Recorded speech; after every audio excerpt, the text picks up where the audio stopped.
We are back and we're going to do some retro reviewing.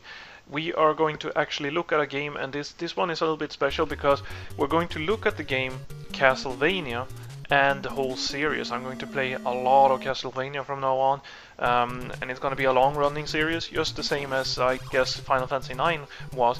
The point is that I know a lot of people have been playing Castlevania, everything has been said and done, and I guess that maybe I won't be able to put new light onto it, but there's still the experience of how you see Castlevania today, how you saw Castlevania then, and also how you compare it to things and think about it from some kind of perspective that can always be of use to everyone when you look at games and game development. And here are some of the opinions and views that I am going to have from the Castlevania experience and seeing how I look at it today.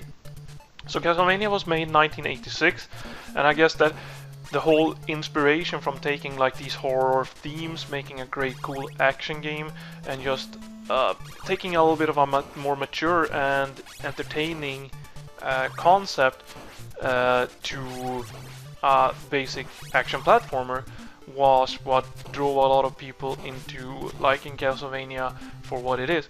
There's also the aspect of making a really cool hardcore game. So I remember that, of course, I didn't play it in 1986, I wasn't even born at that time, but I do remember playing this game when I was a kid and being pretty frustrated about it because it is really hard, and that back then I wasn't really interested in game design and game development or anything, so I didn't really understand much of what was what. The thing is that I know I beat the game when I was younger, and then seeing how I played it today, I really don't understand how I could do it. But you can say that Castlevania is a classic game in the NES library, and also a game that just takes so many things into one, making it a great experience. That I can say. But what I can't say about Castlevania is that it is one of the best games on the NES library, as it is known to be. Of course, the follow-ups, a lot of people have different opinions about it also being better games, but some still prefer playing this one. I'm not going to even respond into how that works, but that of course is up to each and every individual person what it is they like specifically about the game. The thing about Castlevania is that it has so many flaws from a design perspective, which is a bit of a shame. And you could think that maybe the thought of gaming was different back then, and of course it was, but there's a lot of things that you could have changed immediately, and some of the things might not have been easy to implement either, but at the same time I kind of feel like some of the most important changes that could have made this game a lot better would have been really easy to make already back then. And they have been correcting and playing back and forth throughout the series, and this is the first game of the series, so of course it's interesting to see how a game can progress and also spawn so many different kinds of ideas. It also shows that game development is a really versatile kind of media, of course, like how you can develop and also get new ideas.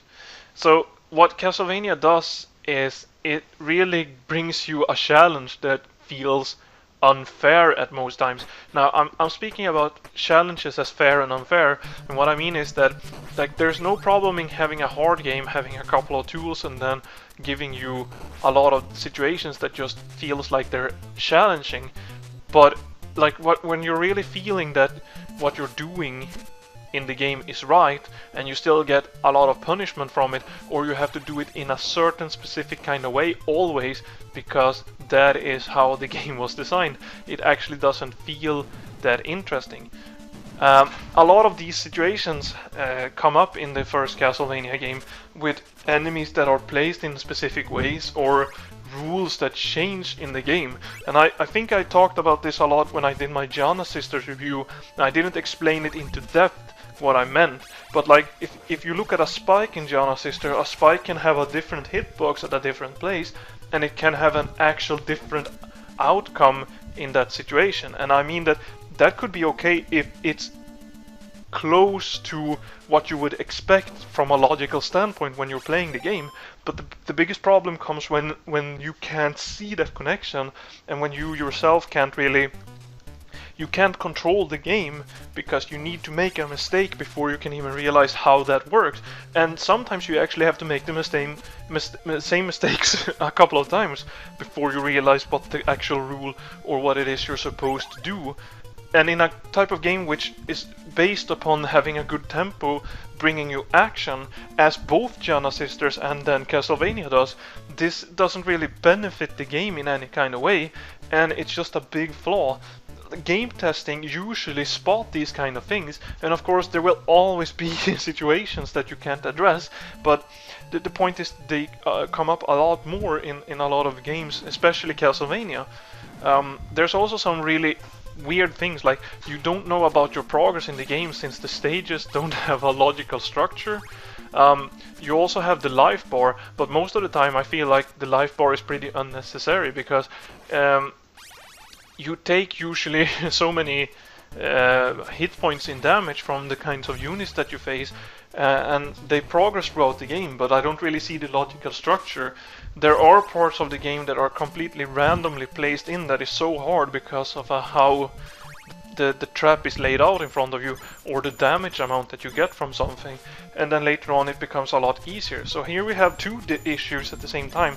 A life bar that just doesn't make any sense, and also very imbalanced way of designing the levels, placing things at wrong situations, and this also doesn't benefit the game in any kinds of way. I haven't started to address the most annoying problem with Castlevania. Most of the time in a game, what you want to do is you want to challenge yourself, and then if you fail, you want to try again. In Castlevania, this, however, is always possible in the standpoint that you can always continue. The problem is you usually have to go the whole way back and do things that are pretty easy. And after a while, you can do things by almost closing your eyes. But then when you come to this place, you have spent so much time in doing something over and over again, and you might fail again. And if you then add this to the actual effect that the game itself, at the first time when you died, was an unfair challenge, it feels even more like you're wasting your time. One of the biggest issues that I know that the Angry Video Game Nerd and a lot of other people have been talking about is that the game has this part where you have to go through the whole stage before you meet one of the bosses of the game, Death, and then you don't even get a refill in your health bar before you get there. And what you have to do is you really have to be on your A game when you're stepping up against him. And if you die, you have to go back a long way. And your life bar, of course, goes back, but then you are placed in a situation there where you usually take a couple of hits before you get there. So, all in all, I don't really see how this is an interesting challenge. But playing consequential, not taking hits and having a good run, if that is what you find funny, Castlevania has this. But then again, why can't they make separate game modes for this? Having one game mode where you can actually have checkpoints and refills and stuff like that to have a more fair challenge, and then a hard mode. Because I understand hardcore gaming point of view, and back then these weren't really common, so to speak. You usually made a game and that's it. So the design has definitely taken a hit. The main problem is that the game looks bad, sounds bad, or plays bad in any kind of way in today's standard. Of course, we're going to look at some of the newer Castlevania games and see that there has been a lot of different kinds of progress made in all of these departments. But the biggest issue here is actually the design, and it's really interesting to see that, since you usually don't complain that much about these kinds of things. And you can also say that back then games were made in a different kind of way, and explain that, like how the game is not as good as it could be in that kind of way. But then again, I just feel that that is like saying that it's just an excuse basically. And I get it. Like I get that a lot of people will have this in a game, and that they also today want this, which is fine, no problem. But there's a difference between challenge and unfair challenge, and that is what I wanted to say. And that's one of the biggest issues with Castlevania. Now, I want to give a grade to Castlevania playing it again today. Looking back at it, I see it as one of the strongest ones, but now I don't see it as one of the strongest ones for the NES. I give Castlevania a 6. Now, it is above average and one of, like, a good game for the NES library, but there's so many things that just doesn't come together that well. And I haven't started even talking about Dracula. Like, if you're gonna face Dracula, at least you get to retry and retry and retry again. So that's good. Here they actually put a checkpoint, which means that they could have done this with Death too. So that just shows that they didn't want to. That's even more sad. But whatever, that's not the point. The point is, Dracula, you have to have so many things going together for you to be able to beat him. Now, it is so much fun when you actually do this. It is so much fun when you're feeling like, yeah, I actually did fucking beat Dracula, because he is a monster. I'm just saying that, like, beating him is a real challenge.